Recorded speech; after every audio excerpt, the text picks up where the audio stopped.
बिस्मिल्लाहिर्रहमानिर्रहीम। अस्सलाम वालेकुम सब बच्चों को। अस्सलाम वालेकुम बेटा। उम्मीद करता हूँ आप सब लोग खैर आफियत से हैं, खुश हैं, फिट हैं और एक्टिवली स्टडी कर रहे हैं। बेटे आज का जो हमारा मेन काम है, आज हम FLP 1 to 6 जो टॉपिक है उसको हम डिस्कस करेंगे।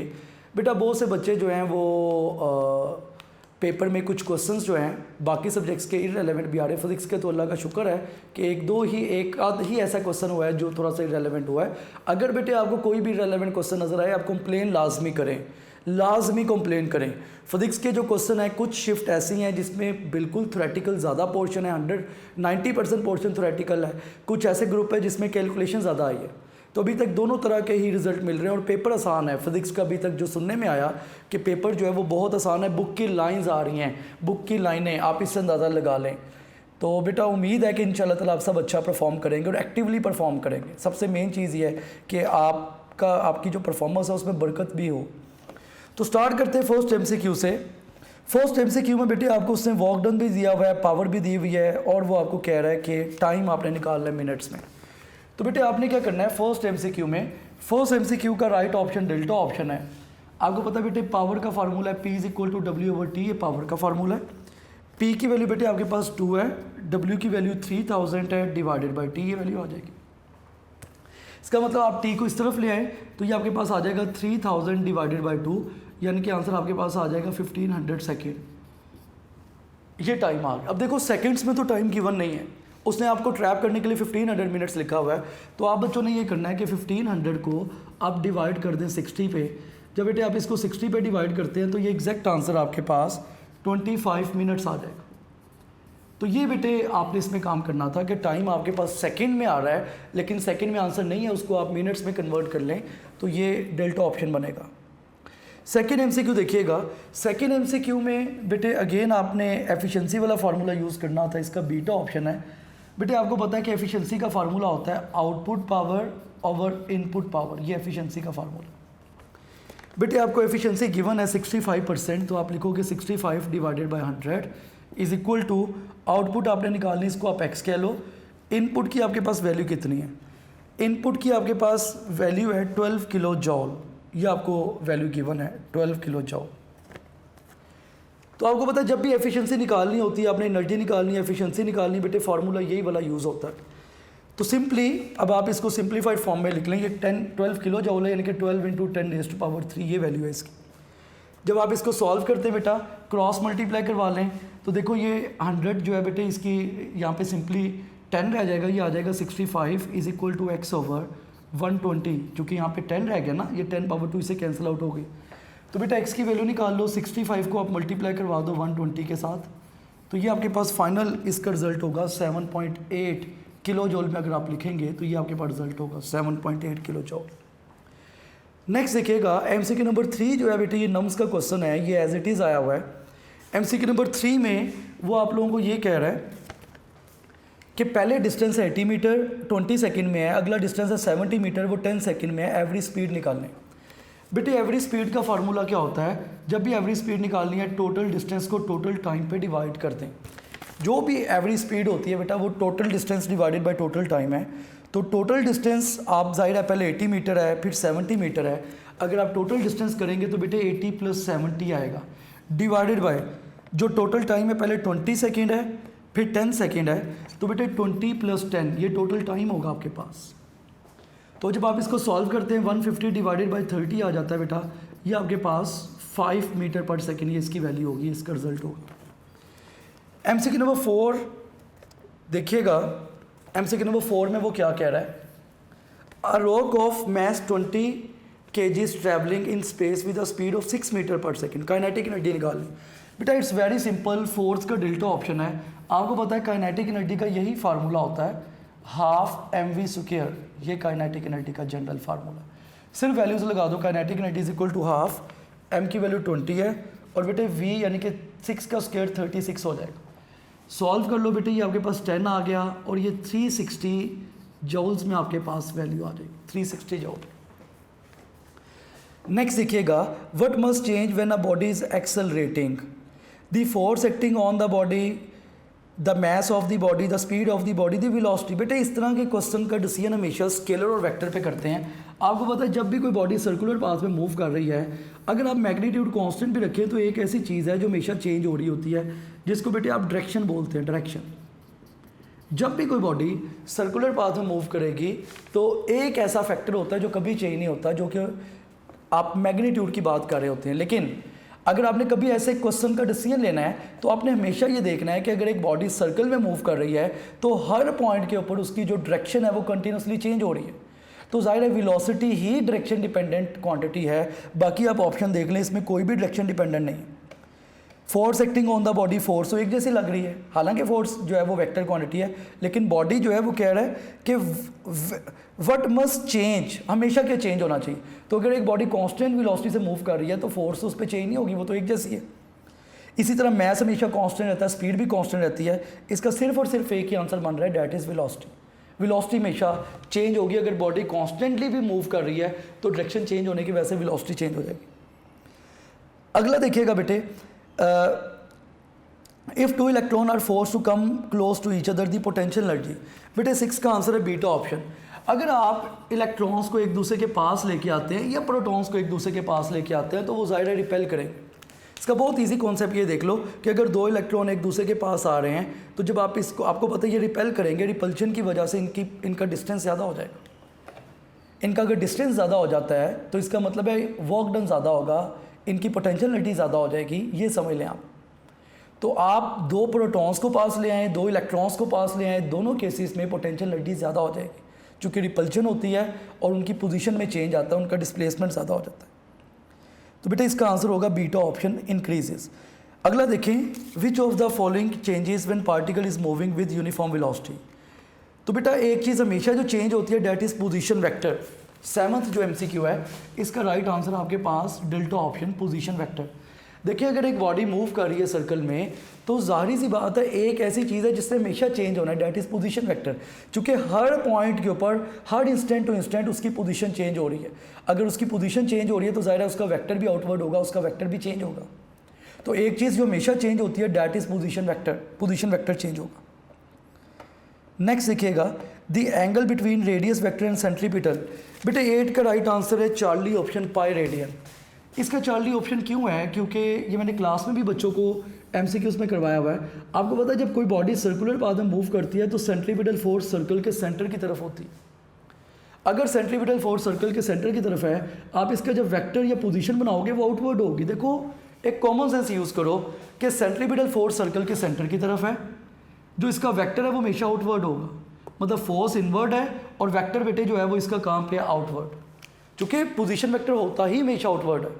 तो आप देख लो कि एक चीज़ इनवर्ड है और एक आउटवर्ड है, तो बेटे इसका मतलब है ये दोनों एंटी पैरेलल हैं। एंटी पैरेलल का मतलब है एंगल 180 डिग्री होगा। आपको नज़र आ रहा ना कि ये इनवर्ड है और ये क्या बेटे आउटवर्ड। अगर एक चीज़ इनवर्ड है एक आउटवर्ड है तो बेटे एंगल 180 डिग्री होगा, एंटी पैरेलल। 180 कह लो, पाई कह लो, एक ही बात है। उसके बाद देखिएगा बेटे जो नेक्स्ट क्वेश्चन है, a force of 25 Newton act on a body for 20 seconds. बेटे 9 MCQ जो है इसका चार्ली ऑप्शन है। 9 MCQ में वो सिंपली कह रहा है चेंज इन मोमेंटम निकाल लो। चेंज इन मोमेंटम का मतलब इम्पल्स होता है और ये F/t के इक्वल होता है। अब चेंज इन मोमेंटम कह लो, इम्पल्स कह लो, ये F/t के इक्वल होगा। आपके पास फोर्स की वैल्यू 25 है और बेटे टाइम की वैल्यू आपके पास 20 है। तो बेटे आप इसको मल्टीप्लाई करवा लेंगे, आपके पास 500 न्यूटन सेकेंड, चूँकि न्यूटन सेकेंड लिख लो, किलोग्राम मीटर पर सेकेंड लिख लो, ये आंसर होगा। उसके बाद देखिएगा, the slope of work time graph represent power. MCQ number जो 10 है बेटा उसमें वो कह रहा है कि slope of work time graph. तो वर्क टाइम ग्राफ की जो स्लोप होती है वो हमेशा आपको पावर ही प्रोवाइड करती है, जो भी स्लोप है, क्योंकि पावर का फार्मूला होता है P = W/T। तो वर्क डिवाइडेड बाय टाइम, जब भी आप y एक्सिस को x एक्सिस पे डिवाइड कर देते हैं तो बेटे ये आपके पास इसकी जो स्लोप है ये पावर प्रोवाइड करती है। नेक्स्ट देखिएगा 11 MCQ, 2 poles have kinetic energy 2:1 और बेटे मैसेज रेशो भी दी हुई है। वो कह रहा है इनके मोमेंटास की रेशो देखें। MCQ नंबर 11 जो है बेटा इसका राइट आंसर आपके पास delta option, none of these. देखिएगा इसमें आपने कैसे सॉल्व करना है। आपको पता है ये जनरल फार्मूला है 2mke = p², ये इसका जनरल फार्मूला है। बेटे आपको काइनेटिक एनर्जी की रेशो भी गिवन है, मैसेज की रेशो भी गिवन है। देखो मैसेज और काइनेटिक एनर्जी की अगर आप रेशो बनाते हो, ये आपके पास आती है m1/m2 into kinetic energy 2 over into kinetic energy 1 over kinetic energy 2, ये आपके पास वैल्यू आएगी। देखिएगा, तो जब आप इसको सॉल्व करते हैं, मैसेज की रेशो आपके पास 2:1 है और बेटे काइनेटिक एनर्जी की रेशो भी 2:1 है। तो ये आप जब सॉल्व करोगे आज आपके पास आ जाएगा p1² ओवर p2²। ये फार्मूला ना, अगर आप मोमेंटस के साथ इसकी रेशो लेते हैं, चूँकि फार्मूला 2mk = p², जब आप रेशो लोगे तो p1² over p2² = m1/m2 into kinetic energy 1 over kinetic energy 2।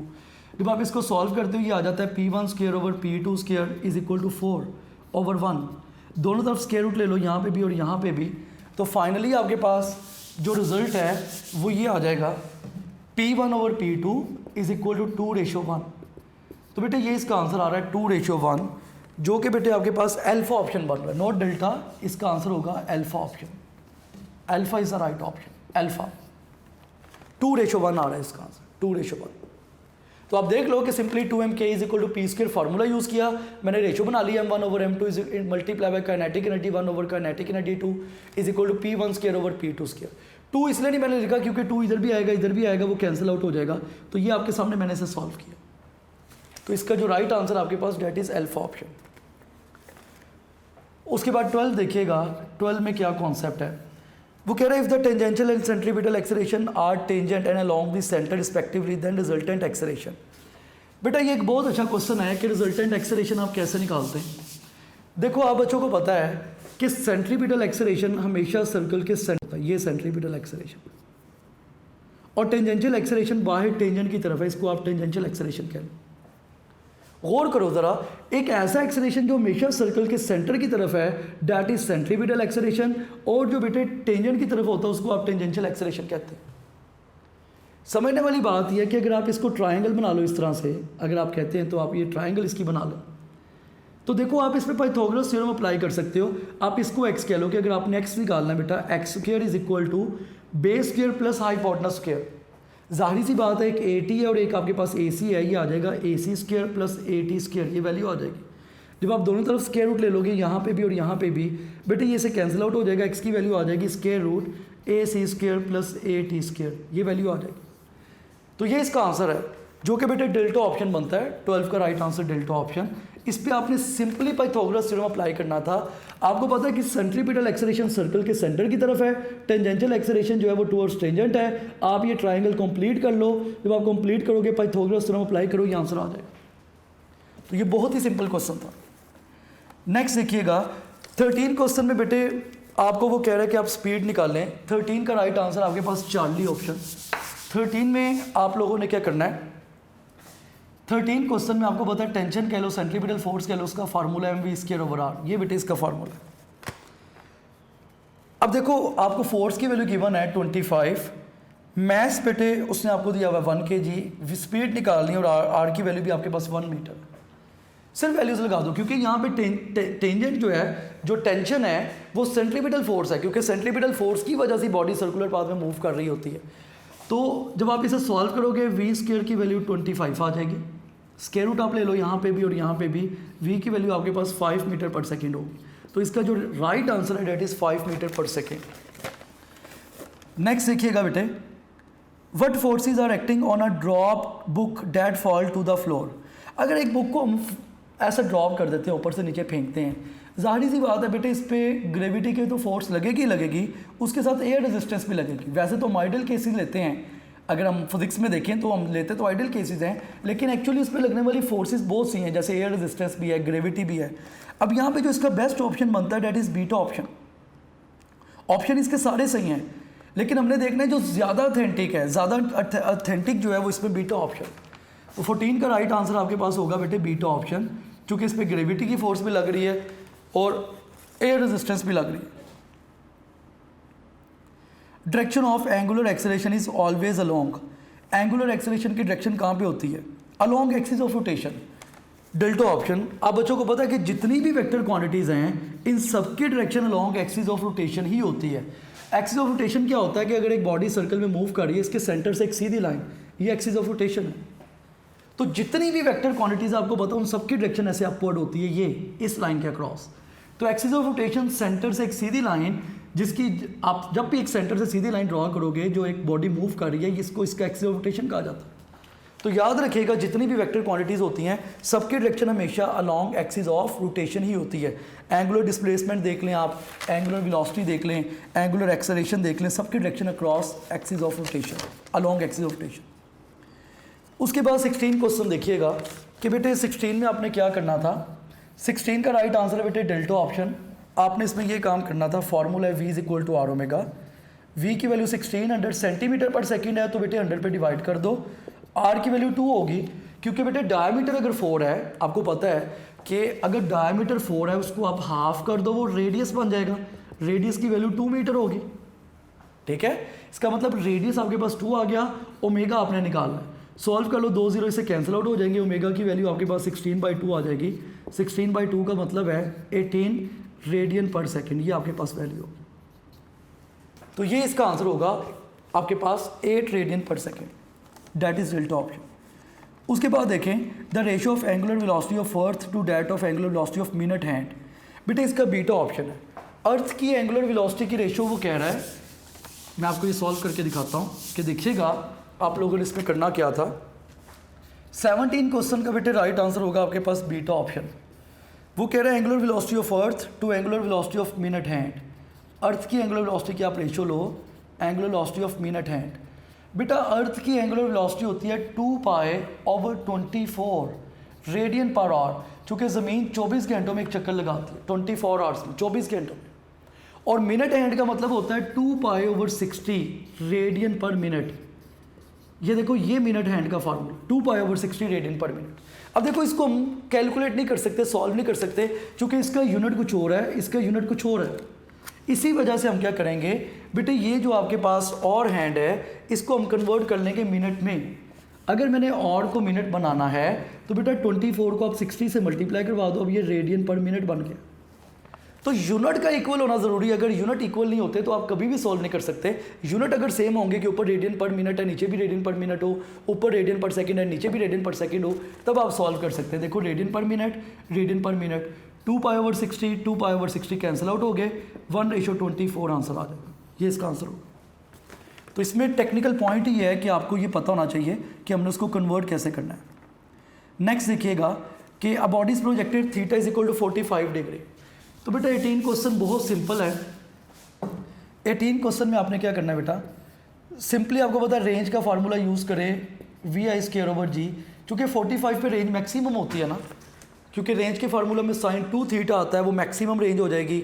तो 45 डिग्री पे रेंज मैक्सिमम होती है। तो बेटे आपने सिंपली अब रेंज कैलकुलेट करनी है। इनिशियल वेलोसिटी 10 है, ये 10 का स्क्वायर डिवाइडेड बाय 10, ये आ जाएगा बेटे 100 डिवाइडेड बाय 10। सॉल्व कर लो, आंसर आपके पास आ जाएगा 10 मीटर। ये आंसर होगा 10 मीटर। नेक्स्ट देखिएगा 19 क्वेश्चन, उसमें वो कह रहा है 12 joule of work is done in 4 second, power is. बेटे पावर निकालनी है, सिंपली W/T उसका फार्मूला है। W की वैल्यू आपके पास 12 है और टाइम की वैल्यू आपके पास 4 है। सॉल्व कर लो, आपके पास 3 वाट आ जाएगी power. Power is 3 watt. So beta option. 20 देखिएगा, 20 MCQ का राइट आंसर है बेटे आपके पास अल्फा ऑप्शन। 20 MCQ भी बहुत सिंपल है।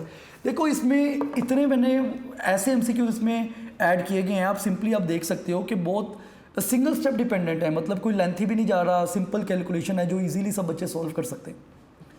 अब 20 में आपने क्या करना है बेटे, पावर आपने निकालनी है। पावर का फार्मूला होता है mgh/T, ये बेटे पावर का फार्मूला। अब समझने वाली बात यह है कि बेटे आपको मैथ्स भी गिवन है, मैथ्स की वैल्यू आपके पास 70 है, जी की वैल्यू आप 9.8 लेते हो, हाइट आपके पास बेटे 4.5 है, जी की वैल्यू आप बेशक 10 ले लो अपनी आसानी के लिए, और टाइम आपके पास 4 सेकेंड है। सिर्फ आपने इसको सॉल्व करना है, आपके पास पावर आ जाएगी। सॉल्व किस तरह करोगे कि देखिएगा, आप इसको बेशक 10 लिख लो, ये आपके पास वैल्यू होगी P is equal to 70 into 10 into 4.5 को आप लिखो 45/10, और बेटे नीचे आपके पास वैल्यू 4 लिखी हुई है। 10 जो है इस 10 से 4 हो जाएगा, कैंसिल आउट हो जाएगा। ये बेटे P की वैल्यू आ जाएगी 70 इंटू 45 डिवाइडेड बाई 4, ये वैल्यू आ जाएगी। तो सिंपली मल्टीप्लाई करवा लो, 2 2 4 बेटे आपके पास 35 आ गया। 35 का 45 से मल्टीप्लाई करवा के 2 पे डिवाइड कर दो तो ये अप्रोक्सीमेटली आंसर बन जाएगा 7.7 इंटू 10⁻²2। ये आंसर बनेगा अगर आप पॉइंट्स में उसको कन्वर्ट करते हो पॉइंट्स में लिख के। तो वैसे ये आंसर बनता है तकरीबन आप कह सकते हैं कि 787 कह लो, 787 आंसर बनेगा या 777 कह लो, अप्रोक्सीमेटली इतना आंसर आपके पास बनेगा जिसको आप 7.8 इंटू 10⁻² लिख लो, इस तरह से आंसर आएगा। तो ये बेटे इसका राइट आंसर आपके पास। नेक्स्ट देखिएगा अगले एमसीक्यू में वो क्या कह रहा है। वो कह रहा है pump can take 7200 kg of water per hour from a well 100 metre. एक पूरी उसने बेटे आपको कहानी सुनाई हुई है। इट्स वेरी सिंपल, आप बहुत इजीली इसको भी सॉल्व कर सकते हैं कि इस केस में आपने करना क्या है। ये जो क्वेश्चन है इसमें बेटा आपने अगेन फार्मूला यही यूज़ करना है जो 21 क्वेश्चन है। आपको पता है एफिशिएंसी का फार्मूला यही होता है power output over power input. ये बेटे फार्मूला है इसका एफिशिएंसी का। अब एफिशिएंसी आपको गिवन है इस केस में बेटा 50% यानी कि 50 divided by 100 is equal to power output. आपको पता है इनपुट आपने निकालनी, वो कह रहे ना calculate the power of the pump. वो आपको बता रहा है कि इतना पानी आप बाहर निकालते हो 7200 kg of water per our, ये आप बाहर निकाल रहे हो। मतलब ये आउटपुट आपको है, आउटपुट आपको गिवन, आपको पता है आउटपुट, एक्चुअली आपने इनपुट निकाल ली। तो आउटपुट आपके पास क्या है, इसमें MGH फार्मूला लगाओ। M की वैल्यू 7200, G की वैल्यू बेटे आपके पास 10 है और हाइट की वैल्यू आपके पास 10⁻² है 100 डिवाइडेड बाय टाइम है 3600 सेकेंड डिवाइडेड बाय x। ये प्लीज़ देखें बोर्ड की तरफ, इसको ज़रा समझें।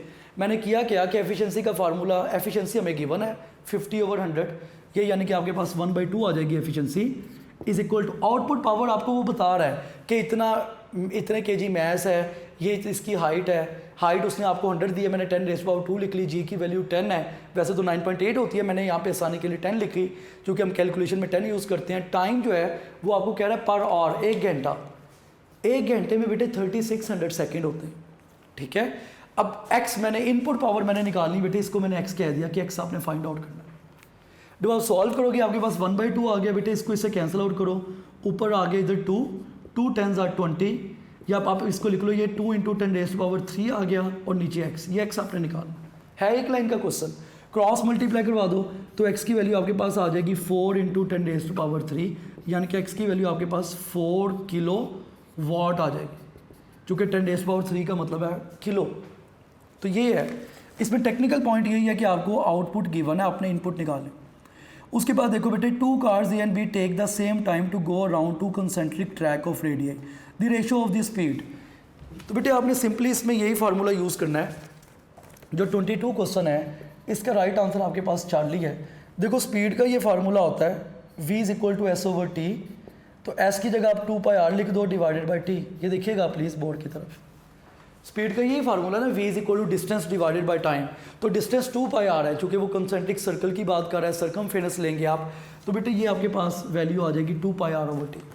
अब देखो आपने करना क्या, अगर रेशो बनाओगे तो v और r एक दूसरे के डायरेक्टली प्रोपोर्शनल हैं। जाहिर सी बात है जब आप यहाँ पे रेशो लोगे तो v1/v2 किसके इक्वल आएगी बेटे, r1/r2 की। ये इसकी रेशो है कि v1/v2 जो है वो r1/r2 के इक्वल होगा। नेक्स्ट देखिएगा बेटा, if the unit of force and length each increase by 4 times. तो बेटा 23 का राइट आंसर आपके पास अल्फा ऑप्शन है। वो कहता है दोनों को आपने 4 टाइम इंक्रीज कर दिया। आपने वर्क डन निकालना है, वर्क डन का फार्मूला होता है W = FD कह लो, F को भी 4 टाइम इंक्रीज कर रहा है, डिस्प्लेसमेंट कह लो, लेंथ कह लो, इसको भी 4 टाइम इंक्रीज कर रहा है, तो आंसर आपके पास आएगा 16 FD। आप यूँ कह सकते हो कि जो न्यू वर्क डन है ये 16 टाइम हो गया इनिशियल वर्क डन के, ये इसका रिजल्ट होगा। नेक्स्ट देखिएगा, a 50 kg man with 20 kg load, यानी कि 2 मैसेज गिवन है। On his head climb up 20 steps of 0.25 metre height, the work done is. बेटा इट्स वेरी सिंपल। इस केस में जो MCQ नंबर 24 है इसका राइट आंसर आपके पास डेल्टा ऑप्शन। आपने करना क्या है, वर्क डन कैसे निकालना है। देखो वर्क डन का फार्मूला होता है, जब हाइट की बात की जाती है ना तो वर्क डन पोटेंशियल एनर्जी के इक्वल होता है। आप कभी भी हाइट की बात करते हो, अगर आप किसी बॉडी को ऊपर लेके जा रहे हो या नीचे लेके आ रहे हो तो वर्क डन हमेशा पोटेंशियल एनर्जी की फॉर्म में होगा। इसका मतलब है कि मैस, यहाँ पे आप टोटल मैस यूज़ करोगे, 50 + 20 मैस बन गया 70, जी की वैल्यू 10। हाइट कैसे निकालोगे, देखो 20 स्टेप हैं, 20 को आप मल्टीप्लाई कर दो 0.25 से, यहाँ पे मैं साइड पे लिख रहा हूँ कि हाइट कैसे आएगी, 20 स्टेप हैं और 0.25 का मतलब है 1/4। इसमें टेक्निकल 2 पॉइंट्स हैं कि जब आपने मैथ लेना है तो टोटल मैथ लेना है, ठीक है, टोटल मैथ 50 और 20 को ऐड कर दोगे 70 बन जाएगा। जब आपने हाइट निकालनी है तो 20 मीटर हाइट है और उसके 0.25 स्टेप हैं, 0.25 का मतलब 1/4, इनको मल्टीप्लाई करवाओ, ये आपके पास वैल्यू आ जाएगी 5। इसका मतलब हाइट की वैल्यू आपके पास 5 है। अब आप सॉल्व कर लो, ये 700 को 5 से मल्टीप्लाई करो तो आपके पास 3500 जो है इसकी वैल्यू आ जाती है। तो इसका जो क्लोजेस्ट आंसर है that is delta option, delta बनेगा इसका राइट आंसर, डेल्टा ऑप्शन 3430, क्योंकि क्लोजेस्ट इसी के है ना। मैंने जी की वैल्यू अगर 9.8 यूज़ की होती तो मैं इसी आंसर में आता। नेक्स्ट देखें, nobody begin to move और come to rest itself statement of, बोल इसी ना बेटे, ये बुक की लाइन है, ये बुक की लाइन है, बहुत से बच्चे इसको न्यूटन समझते हैं, ये बुक की लाइन है बेटे। इसका राइट आंसर है चार्ली ऑप्शन, 25 का राइट ऑप्शन है बेटे आपके पास चार्ली ऑप्शन। 26 देखो कि the product of angular frequency and time period will be, बेटे एंगुलर फ्रीक्वेंसी और टाइम पीरियड का प्रोडक्ट क्या होता है, देखिएगा 26 का राइट आंसर है बीटा ऑप्शन। इसमें आपने करना क्या है 26 में कि एंगुलर फ्रीक्वेंसी और टाइम पीरियड, बात तो वही आ गई है। देखें एंगुलर फ्रीक्वेंसी होती है आपके पास ओमेगा इज इक्वल 2πf, आप इसको ऐसे भी लिख सकते हो ओमेगा इज इक्वल 2π/t, ये हो गई एंगुलर फ्रीक्वेंसी। अब कहता है इसका प्रोडक्ट लो टाइम पीरियड के साथ, जाहिर सी बात है ये एंगुलर फ्रीक्वेंसी है 2πf, तो मैंने इसको 2π/t लिख दिया क्योंकि f जो है बेटी ये 1/t के इक्वल होता है, t इधर डिवाइड और इधर आके मल्टीप्लाई होगा, ये आ जाएगा ओमेगा इंटू टी, बेटे ये किसके इक्वल आ जाएगा 2π के, यानी कि ओमेगा इंटू टी जो है ये 2π के इक्वल होगा। नेक्स्ट देखिएगा, a plane produces a sonic boom if, बेटे ये भी बुक की लाइन है, इसका delta option, it fly faster than speed of sound, अगर ये स्पीड ऑफ साउंड से ज़्यादा मूव करेगा तो सोनिक बूम वहाँ पे बनेगा। तो 27 का डेल्टा ऑप्शन। 28 देखिएगा, 28 में बेटे ओपन पाइप और क्लोज पाइप की फ्रीक्वेंसी की बात हो रही है। बेटे मैंने आपको क्लास में भी इसका रिलेशन बताया हुआ है, 28 का राइट आंसर आपके पास अल्फा ऑप्शन। मैंने आपको सिंपली कहा हुआ है कि ये शॉर्टकट याद रखें कि ओपन पाइप की फंडामेंटल फ्रीक्वेंसी ट्वाइस होती है fundamental frequency of close pipe से। जो भी ओपन ऑर्गन पाइप है उसकी फ्रीक्वेंसी क्लोज पाइप से ट्वाइस होगी। अब वो आपको क्या कह रहा है, वो आपको कह रहा है कि ratio low fundamental frequency of tube A to B, यानी कि ओपन टू क्लोज। अगर आप ओपन टू क्लोज की रेशो लेते हो, इधर मल्टीप्लाई और इधर आके डिवाइड हो जाएगा, ये आंसर आपके पास आ जाएगा 2:1। So open to close pipe जो है बेटा इसकी रेशो 2:1 होगी। नेक्स्ट देखिएगा, नेक्स्ट में क्या कॉन्सेप्ट है, the length of a this length of a string tied between two rigid spots is 50 centimeter. The maximum wavelength, बेटे इसका आंसर है चार्ली ऑप्शन 100 सेंटीमीटर। अब 100 क्यों है बेटे, अगर आपको याद होगा आपने स्टेशनरी वेव के जितने भी केसेस किए थे, रस्सी वाला जो केस था, पहले केस में वेवलेंथ जो है आपको याद होगा लैम्डा जो है ये 12 के इक्वल आया था फर्स्ट केस में, जब हमने स्टेशनरी वेव का रस्सी वाला केस किया फर्स्ट हार्मोनिक में। दूसरे केस में ये लैम्डा 1 की बात कर रहा हूँ, दूसरे केस में वेवलेंथ जो है वो L के इक्वल आई थी। तीसरे केस में वेवलेंथ जो है वो λ/2 प्लस λ/2 वो 3λ/2 के इक्वल आई थी, जो आपके पास लेंथ थी। तीसरे केस में लेंथ आपके पास आई थी 3λ/2। अगर आप खाली लैम्डा की वैल्यू निकालते हो तो ये 2L/3 आई थी थर्ड केस में। अब चेक कर लो जितने भी आप केसेस लेते जाओ, इन सब में जो मैक्सिमम वेवलेंथ है वो आपके पास ये है λ1 = 2L। इसका मतलब है जो आपको लेंथ गिवन है, मैक्सिमम वेवलेंथ की एक ही पॉसिबिलिटी है कि आप उसको ट्वाइस कर दो।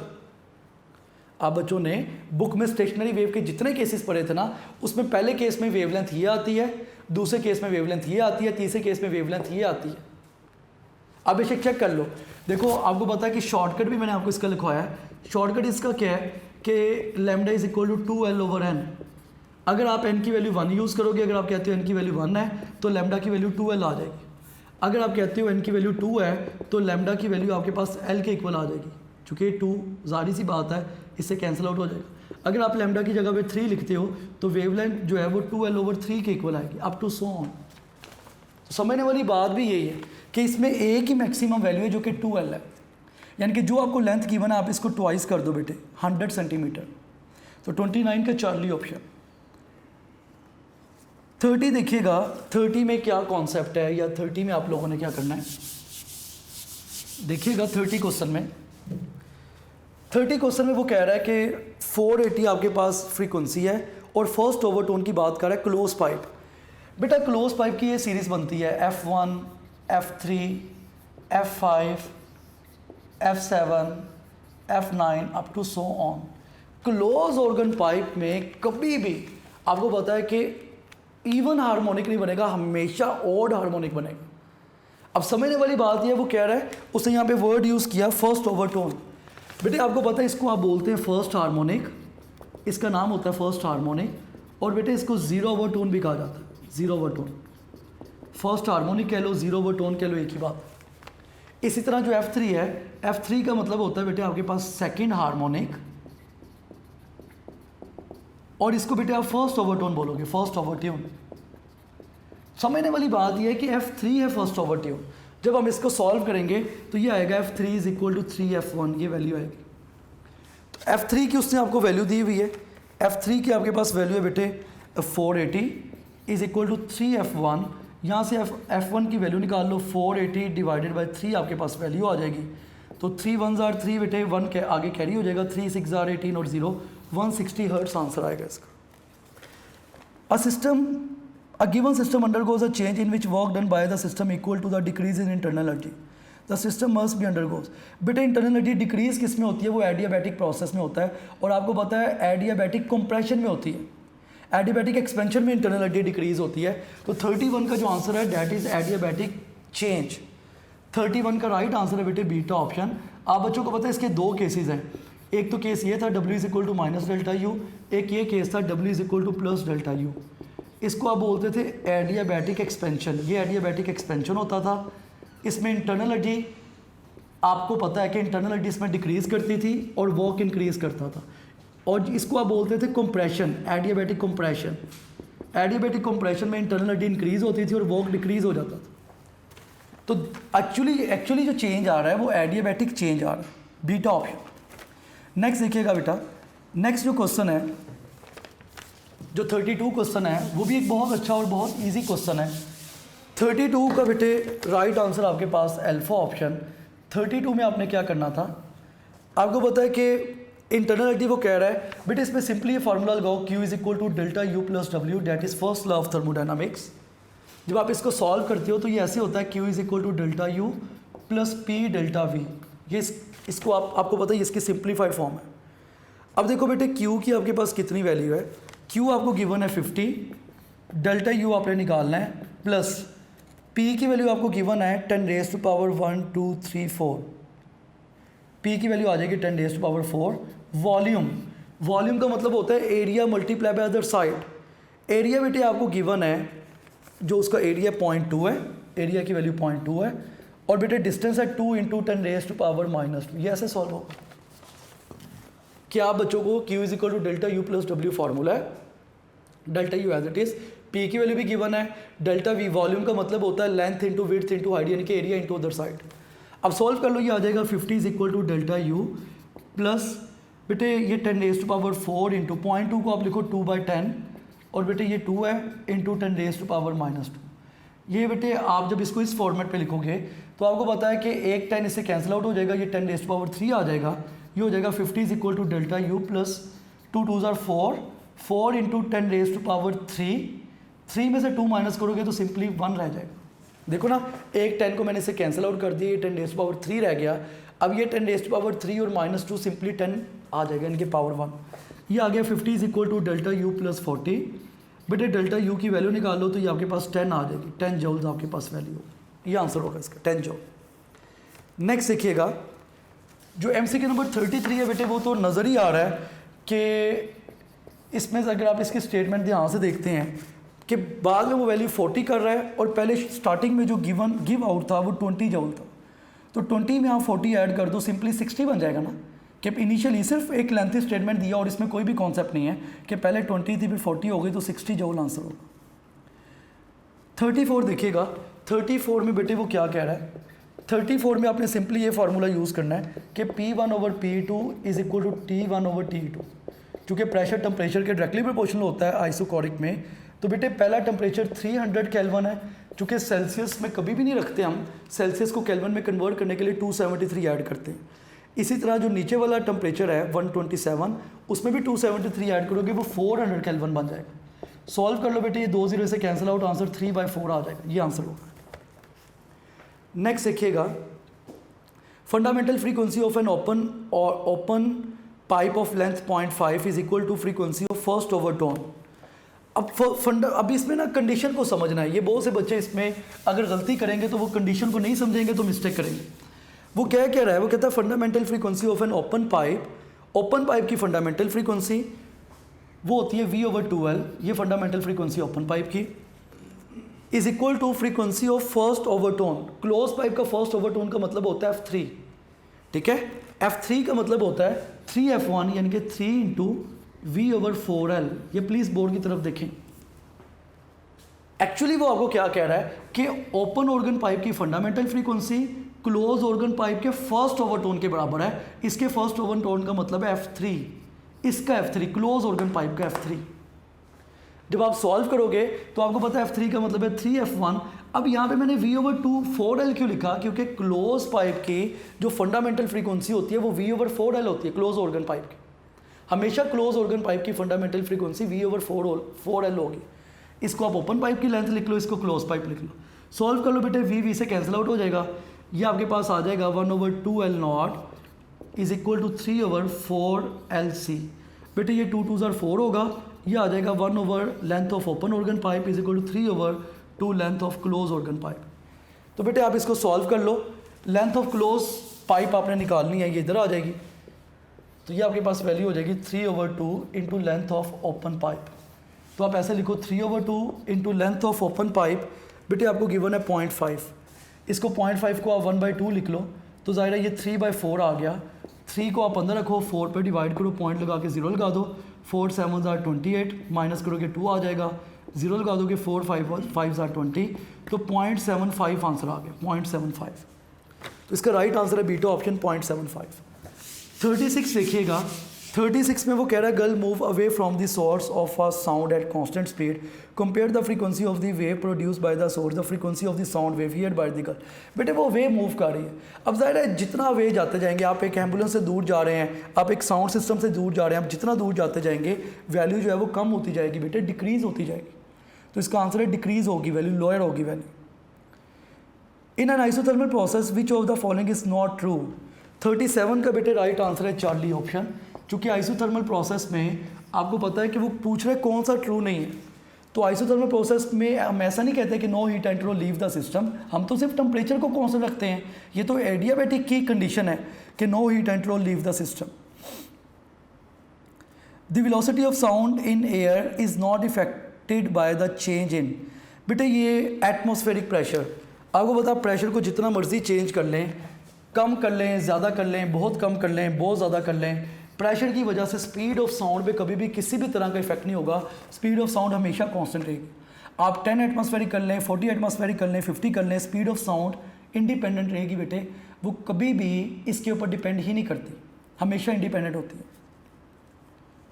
नेक्स्ट देखें, a system is provided with 200 calorie of heat. बेटे 39 का राइट आंसर आपके पास बीटा ऑप्शन।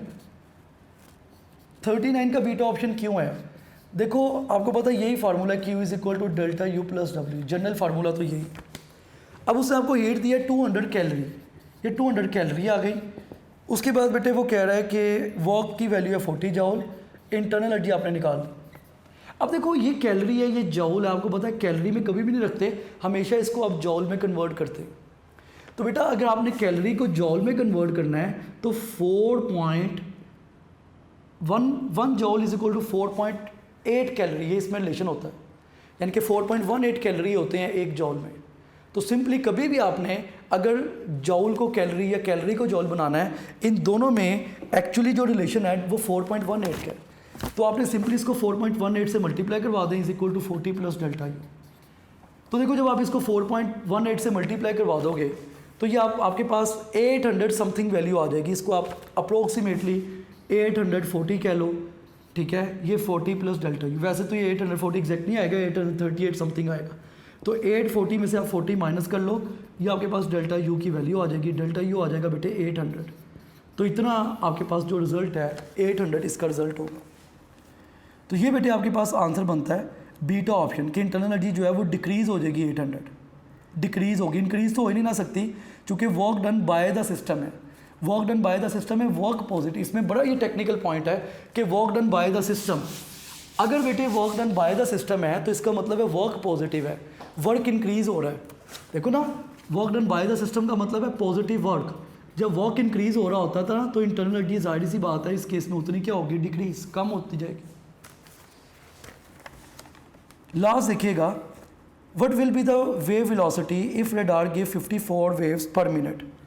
तो बेटा ये इसमें आपने सिंपली इस केस में वेलोसिटी निकालनी है 40 MCQ में। इसका राइट आंसर आपके पास चार्ली ऑप्शन।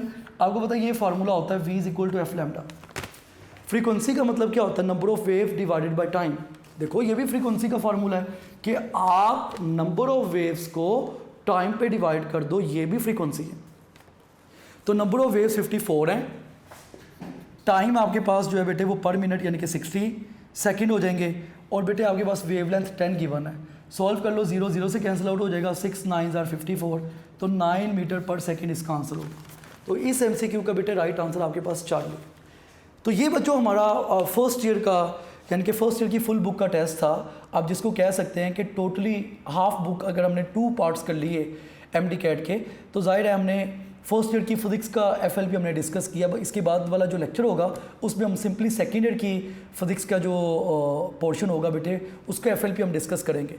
तो अब आप देख लो ये बुक आपकी एक दफ़ा दोबारा रिवाइज हो गई, फर्स्ट ईयर की बुक आपकी दोबारा एक बार जो है ना वो रिवाइज हो गई है। तो बेटे इंशाल्लाह ताला नेक्स्ट जो हमारा लेक्चर होगा उसमें हम अगला जो हाफ है आपका सेकेंड ईयर का जो FLP है वो इंशाल्लाह ताला हम डिस्कस करेंगे।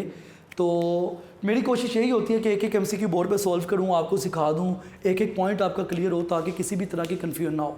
और बेटे मेरी आप सब बच्चों से रिक्वेस्ट है, कॉन्फिडेंटली करें, अल्लाह ताला पे यकीन रखें, आप अच्छा करके आएंगे पेपर, बिलीव करें आप बहुत अच्छा करेंगे, आप सबके साथ हैं। अगर कोई रेलेवेंट क्वेश्चन आता है, वैसे तो फिजिक्स में एक ही मुझे सुनने में आया बाइंडिंग एनर्जी वाला क्वेश्चन, बल्कि 2, एक रिपल फैक्टर वाला भी था। रिपल फैक्टर तो देखो हमारे सिलेबस का हिस्सा नहीं, तो अगर कोई रेलेवेंट क्वेश्चन हो फ़ौरन कंप्लेन करें, ये मेरी आप सब बच्चों से रिक्वेस्ट है।